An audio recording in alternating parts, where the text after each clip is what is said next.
শেখ হাসিনার সঙ্গে ফোন আলাপ ভাইরাল, সেই যুবলীগ নেতা গ্রেফতার। ট্রাম্পের সঙ্গে বিবাদ মিটিয়ে ফেলতে পারবেন ডক্টর ইউনূস, অভিমত বিশেষজ্ঞদের। নভেম্বরের শেষে ঘূর্ণিঝড়ের আশঙ্কা। জানাবো মনোনয়ন প্রত্যাশীরা এলাকামুখী, যে সতর্কবার্তা বিএনপির। এবং সর্বশেষ জানাবো শামীম ওসমান ও তার ছেলে ভাতিজা সহ 95 জনের নামে মামলা। এতক্ষণ শুনছিলেন সংবাদ শিরোনাম, এবারে বিস্তারিত। শেখ হাসিনার সঙ্গে ফোন আলাপ ভাইরাল, সেই যুবলীগ নেতা গ্রেফতার। সাবেক প্রধানমন্ত্রী শেখ হাসিনার সঙ্গে ফোন আলাপ ও বিএনপি অফিস ভাঙচুরের অভিযোগে গাইবান্ধার গোবিন্দগঞ্জের যুবলীগ নেতা জাহাঙ্গীর আলমকে গ্রেফতার করেছে থানা পুলিশ। গোবিন্দগঞ্জ থানা পুলিশ জানায়, গ্রেফতার যুবলীগ নেতা জাহাঙ্গীর আলম সহ তার সহযোগীরা 3রা আগস্ট গোবিন্দগঞ্জের বিএনপি অফিসে হামলা চালিয়ে ব্যাপক ভাঙচুর করে। ওই দিন থেকে তিনি ও তার লোকজন আত্মগোপনে চলে যান। এরপর জাহাঙ্গীর আলম গোপনে সাবেক প্রধানমন্ত্রী শেখ হাসিনার সঙ্গে টেলিফোনে কথা বলেন। সেই ফোনালাপ সামাজিক যোগাযোগ মাধ্যমে ভাইরাল হয়। বিষয়টি প্রশাসন ও সাধারণ মানুষের নজরে আসে। এসব অভিযোগে তাকে গোবিন্দগঞ্জ থানা পুলিশ শুক্রবার ভোরে নওগাঁ জেলার মান্দা এলাকা থেকে গ্রেফতার করে শনিবার গোবিন্দগঞ্জ থানায় নিয়ে আসে। এ বিষয়ে গোবিন্দগঞ্জ থানার ওসি বুলবুল ইসলাম জানান, এ থানায় তার বিরুদ্ধে নিয়মিত মামলা রয়েছে। এছাড়া তিনি সাবেক প্রধানমন্ত্রীর সঙ্গে যোগাযোগ রক্ষা করে সামাজিক মাধ্যমে ভাইরাল হয়েছেন। ট্রাম্পের সঙ্গে বিবাদ মিটিয়ে ফেলতে পারবেন ডক্টর ইউনূস, অভিমত বিশেষজ্ঞদের। যুক্তরাষ্ট্রের নবনির্বাচিত প্রেসিডেন্ট ডোনাল্ড ট্রাম্পের সঙ্গে বিবাদ মিটিয়ে ফেলতে পারবেন বাংলাদেশের অন্তর্বর্তী সরকারের প্রধান উপদেষ্টা ডক্টর মোহাম্মদ ইউনূস, এমনটাই প্রত্যাশা করছেন বিশেষজ্ঞরা। এছাড়া বিবাদ মিটিয়ে নতুন মার্কিন প্রশাসনের সঙ্গেও কাজ শুরু করতে পারবেন তিনি। বিশেষজ্ঞরা বলেছেন, ট্রাম্পের সঙ্গে ইউনূসের টানাপোড়েনের সম্পর্কের বিষয়টি ওপেন সিক্রেট, কিন্তু বাংলাদেশের সঙ্গে যেহেতু ভারত ও চীনের কৌশলগত ভালো সম্পর্ক রয়েছে, এজন্য বাংলাদেশকে যুক্তরাষ্ট্রের প্রয়োজন রয়েছে। ওয়াশিংটন ভিত্তিক পর্যবেক্ষক সংস্থা উইলসন সেন্টারের দক্ষিণ এশিয়া ইনস্টিটিউটের পরিচালক মাইকেল কুগেলম্যান বলেছেন, আমি মনে করি ডক্টর ইউনূস দ্বন্দ্ব মিটিয়ে ফেলতে প্রস্তুত থাকবেন, কারণ ট্রাম্প এমন সময় ক্ষমতায় এসেছেন যখন শেখ হাসিনা পরবর্তী বাংলাদেশ গড়ার চেষ্টা করছে ইউনূস। গত 5ই আগস্ট ছাত্র জনতার অভ্যুত্থানে ক্ষমতা ছেড়ে দেশ থেকে পালিয়ে যান শেখ হাসিনা। এরপর অন্তর্বর্তী সরকারের প্রধান হিসেবে দায়িত্ব গ্রহণ করেন ডক্টর মোহাম্মদ ইউনূস। এদিকে গত 5ই নভেম্বর ট্রাম্পের জয়ের পরই তাকে শুভেচ্ছা জানান প্রফেসর ইউনূস। তিনি বলেন, বাংলাদেশ ও যুক্তরাষ্ট্রের সম্পর্ককে এগিয়ে নিতে তিনি মুখিয়ে আছেন। 2016 সাল থেকেই ট্রাম্প এবং ইউনূসের মধ্যে দ্বন্দ্বের সূত্রপাত। ওই বছর ট্রাম্প মার্কিন প্রেসিডেন্ট নির্বাচনে জয় পাওয়ার পর কঠোর সমালোচনা করেছিলেন ইউনূস। ট্রাম্পের জয়কে তিনি একটি সূর্যগ্রহণ বলে মন্তব্য করেছিলেন এবং তার জয় তাকে এতটাই আঘাত করেছে যে তিনি কথা বলতে পারছেন না। এ বিষয়ে ঢাকা বিশ্ববিদ্যালয়ের আন্তর্জাতিক সম্পর্ক বিষয়ক অধ্যাপক লাইলুফার ইয়াসমিন বলেন, আগেকার পরিস্থিতি এবং বর্তমান পরিস্থিতি এক নয়। ডক্টর ইউনূস এখন 17 কোটি মানুষের একটি দেশের প্রতিনিধিত্ব করছেন, যেই দেশের দক্ষিণ এশিয়া এবং এর বাইরেও ভূরাজনৈতিক গুরুত্ব রয়েছে। তিনি বলেন, ডক্টর ইউনূস খুবই বুদ্ধি খাটিয়ে বাংলাদেশের আন্তর্জাতিক সম্পর্কের বিষয়টি ভালোভাবে করছেন।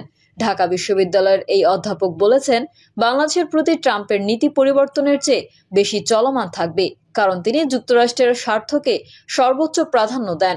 আন্তর্জাতিক পর্যবেক্ষক সংস্থা IPAG এশিয়া প্যাসিফিক অস্ট্রেলিয়ার চেয়ারম্যান সৈয়দ মুনির খসরু বলেছেন, 2016 সালে হিলারি ক্লিনটনকে ইউনূস যেই ডোনেশন দিয়েছিলেন সেটি ট্রাম্প ইউনূসের সম্পর্ক জটিল করেছে। তবে এই বিষয়টি বাংলাদেশের পুরো বৈদেশিক নীতির প্রতিনিধিত্ব করে না, কারণ যুক্তরাষ্ট্রের সঙ্গে বাংলাদেশ পারস্পরিক লাভজনক ক্ষেত্র যেমন ব্যবসা, উন্নয়ন ও প্রযুক্তিতে ভালো সম্পর্ক বজায় রেখেছে। এই বিশ্লেষক বলেছেন, ট্রাম্পের নতুন প্রশাসনের সঙ্গে বাংলাদেশ সম্পর্ক আরও বৃদ্ধি করবে, বিশেষ করে ডিজিটাল অবকাঠামো উন্নয়নের ক্ষেত্রে। তার মতে, নির্বাচনের আগে ট্রাম্প বাংলাদেশকে নিয়ে যে পোস্ট দিয়েছিলেন সেটি তার নীতির প্রতিনিধিত্ব নয়, মূলত নির্বাচনী প্রচারণার অংশ ছিল।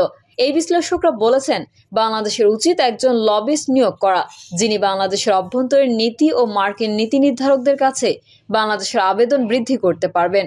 গত 31শে অক্টোবর সামাজিক যোগাযোগ মাধ্যমে দেওয়া এক পোস্টে বাংলাদেশে হিন্দু এবং অন্যান্য সংখ্যালঘুদের বিরুদ্ধে সহিংসতার বিষয়টিকে বর্বরোচিত বলে মন্তব্য করেন ট্রাম্প। একই সঙ্গে তিনি হিন্দু আমেরিকানদের রক্ষার কথা বলেন। নভেম্বরের শেষে ঘূর্ণিঝড়ের আশঙ্কা। চলতি মাসের শেষ সপ্তাহে ঘূর্ণিঝড়ের আশঙ্কা রয়েছে। আগামী নভেম্বরের 24 থেকে 28 তারিখের মধ্যে বঙ্গোপসাগরে এই ঝড় সৃষ্টি হতে পারে বলে জানিয়েছেন কানাডার সাসকাচুয়ান বিশ্ববিদ্যালয়ের আবহাওয়া ও জলবায়ু গবেষক মোস্তফা কামাল পলাশ। তিনি জানান, নভেম্বর মাসের শেষ সপ্তাহে বঙ্গোপসাগরে ঘূর্ণিঝড় সৃষ্টির সম্ভাবনা নির্দেশ করছে আমেরিকার আবহাওয়া পূর্বাভাস মডেল। যদি এই ঘূর্ণিঝড়টি সৃষ্টি হয় তবে এই নাম হবে ফেনগাল। এই নামটি সৌদি আরবের দেওয়া। সম্ভাব্য এই ঘূর্ণিঝড়টি একটি দুর্বল প্রকৃতির ঝড় হওয়ার আশঙ্কা করা যাচ্ছে। তিনি আরও জানান, নভেম্বর মাসের 23 থেকে 24 তারিখে ভারতের আন্দামান ও নিকোবর দ্বীপের দক্ষিণ পূর্ব দিকে একটি লঘুচাপ সৃষ্টির আশঙ্কা করা যাচ্ছে। এই লঘুচাপটি শক্তিশালী হয়ে ঘূর্ণিঝড়ে পরিণত হয়ে সরাসরি পশ্চিম দিকে অগ্রসর হয়ে ভারতের তামিলনাড়ু রাজ্য ও শ্রীলঙ্কার উপরে আঘাত করার আশঙ্কা করা হচ্ছে। পলাশ বলেন, আবহাওয়া বিষয়ক সকল সূচক বিশ্লেষণ করে সম্ভাব্য এই ঘূর্ণিঝড়টি বাংলাদেশের উপকূলে আঘাতের কোনো সম্ভাবনা দেখা যাচ্ছে না। 14 নভেম্বর পর্যন্ত পাওয়া পূর্বাভাস অনুসারে এমনটি দেখা গেছে। মনোনয়ন প্রত্যাশীরা এলাকামুখী, যে সতর্কবার্তা বিএনপির। নির্বাচনের রোডম্যাপ ঘোষণা না এলেও বসে নেই বিএনপি। ত্রয়োদশ জাতীয় সংসদ নির্বাচন টার্গেট করে ইতিবাচক রাজনীতির বার্তা নিয়ে মনোনয়ন প্রত্যাশী নেতারা এখন এলাকামুখী। ছড়িয়ে দেওয়া হচ্ছে দলের ভবিষ্যৎ করণীয়, প্রতিশ্রুতি সহ রাষ্ট্র সংস্কারে 31 দফার বিষয়গুলো। সাংগঠনিক এসব কর্মসূচির মাধ্যমে সারা দেশে প্রতিটি নির্বাচনী এলাকায় সক্রিয়ভাবে কাজ করছেন সম্ভাব্য প্রার্থীরা, নিচ্ছেন নির্বাচনী প্রস্তুতি। স্থানীয় নেতাকর্মীদের সঙ্গে যোগাযোগ বাড়ানোর পাশাপাশি অংশ নিচ্ছেন নানা সামাজিক অনুষ্ঠানে। অনেক এলাকায় আবার 3 থেকে 4 জন করে মনোনয়ন প্রত্যাশী নেতা জনকল্যাণে চষে বেড়াচ্ছেন। এই নিয়ে ওইসব এলাকায় মনোনয়ন প্রত্যাশীদের মধ্যে গ্রুপিং দ্বন্দ্ব শুরু হয়েছে। ঘটেছে অনুসারীদের মধ্যে মারামারির মতো ঘটনাও। অবশ্য বিএনপির কেন্দ্র থেকে এখনই নির্বাচনী কোনো প্রচার না করতে নির্দেশনা দেওয়া হয়েছে। দলের পক্ষ থেকে ইতোমধ্যে ব্যানার, পোস্টার বা বিলবোর্ড সরানোর জন্য চিঠি দেওয়া হয়েছে। তবে নেতারা বলছেন, প্রতিটি এলাকায় নেতাকর্মী সহ সাধারণ মানুষের মধ্যে একটা নির্বাচনী আবহাওয়া তৈরি হয়েছে। গত 3টি জাতীয় নির্বাচনে জনগণ ভোট দিতে পারেনি, তাই তারা এখন ভোটের জন্য উন্মুখ হয়ে আছেন। নীতি নির্ধারণী পর্যায়ের একাধিক নেতার সঙ্গে কথা বলে জানা যায়, তারা প্রয়োজনীয় সংস্কার শেষে দ্রুত সময়ের মধ্যে নির্বাচন চান। নিরপেক্ষ নির্বাচনে জনগণের ভোটে যেই সরকার গঠন করুক না কেন, মানুষের ভোটাধিকার প্রয়োগ নিশ্চিত করাই বিএনপির টার্গেট। এই লক্ষ্যে সারা দেশে সব ধরনের জনস্বার্থ সংশ্লিষ্ট নানা কর্মসূচি নিয়ে মাঠে নেমেছেন। দলীয় নেতাকর্মীদের যে করেই হোক সাধারণ মানুষের মন ও ভালোবাসা অর্জনের নির্দেশনা দেওয়া হয়েছে দলের হাইকমান্ড থেকে। নেওয়া হচ্ছে নানা রকমের ইতিবাচক সাংগঠনিক কর্মসূচির উদ্যোগ। যারা নেতাকর্মীদের সঙ্গে যোগাযোগ রেখে রাজপথে এতদিন সক্রিয় ছিলেন, ভবিষ্যতের জন্য দলীয় হাইকমান্ড প্রাধান্য দিচ্ছেন তাদের। তবে এখন নেতাকর্মীদের বলা হয়েছে তৃণমূল কর্মীদের পাশে দাঁড়াতে, তাদের সমস্যা দেখতে এবং জনগণের সঙ্গে নিবিড় যোগাযোগ তৈরি করতে। দল দেখছে কারা দুঃসময়ে কাজ করেছে।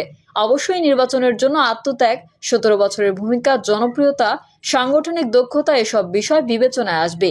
নেতারা আরও বলেন, বড় দলে প্রতিটি আসনে একাধিক প্রার্থী থাকাই স্বাভাবিক। এই নিয়ে গ্রুপিংও থাকতে পারে, তবে তা যেন দলের ক্ষতির কারণ হয়ে না দাঁড়ায়, সেদিকে লক্ষ্য রাখতে হবে।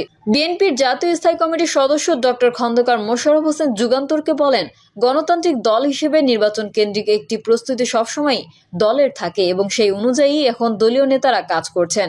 নির্বাচনের প্রস্তুতি সবসময়ই আমাদের ছিল, এখনো আছে। তাছাড়া বিগত 16 বছরের বহু ত্যাগ তিতিক্ষার আন্দোলনের মাধ্যমেই বিএনপি নির্বাচনী প্রস্তুতি চূড়ান্ত হয়ে আছে। দলটির কেন্দ্রীয় যুগ্ম মহাসচিব শহীদ উদ্দিন চৌধুরী অ্যানি বলেন, বিএনপির যে ইতিবাচক চিন্তা বা কাজ, তাতে মানুষ খুবই খুশি। বাংলাদেশের রাজনীতিতে নতুন একটা শাসন ব্যবস্থার চিন্তা আমরা করছি, যে বার্তা নির্বাচনী এলাকায় পৌঁছে দিচ্ছি। 31 দফায় আমরা যে প্রতিশ্রুতি দিয়েছি, যা জনগণের কাছে আবার উল্লেখ করছি, এটা জনগণও গ্রহণ করছে, ইতিবাচক হিসেবে দেখছেন। ফ্যাসিবাদী শাসক পালিয়ে যাওয়ার পর দেশে একটা অন্তর্বর্তী সরকার গঠন হয়েছে। এই সরকার এখন পর্যন্ত নির্বাচনের রোডম্যাপ না দেওয়ায় মানুষের মধ্যে একটা হতাশা ও ক্ষোভ বিরাজ করছে। মানুষ চায় একটা নির্বাচিত সরকার দেশ পরিচালনা করবে।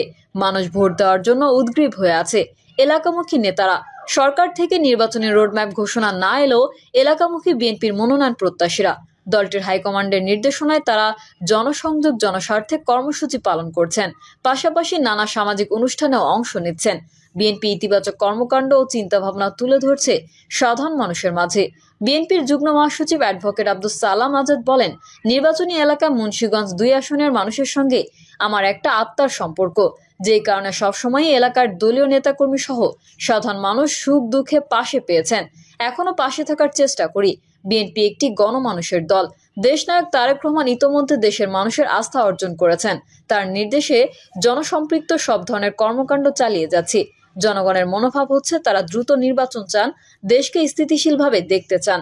বিএনপির সাংগঠনিক সম্পাদক কাজী সায়েদুল আলম বাবুল বলেন, এলাকার জনগণের কাছে এই বার্তাটা দিচ্ছি। আমাদের নেতা ভারপ্রাপ্ত চেয়ারম্যান তারেক রহমানের স্পষ্ট বক্তব্য হচ্ছে, এদেশে ভবিষ্যতে যাতে আর কোনো স্বৈরাচারী সরকার জন্ম না নেয়, সেই জন্য জনগণকে উদ্বুদ্ধ করা এবং 31 দফার যে রাষ্ট্রীয় সংস্কারের কর্মসূচিকে বিস্তারিতভাবে গ্রামে গঞ্জে জনগণের মাঝে মাঠে ঘাটে তুলে ধরছি।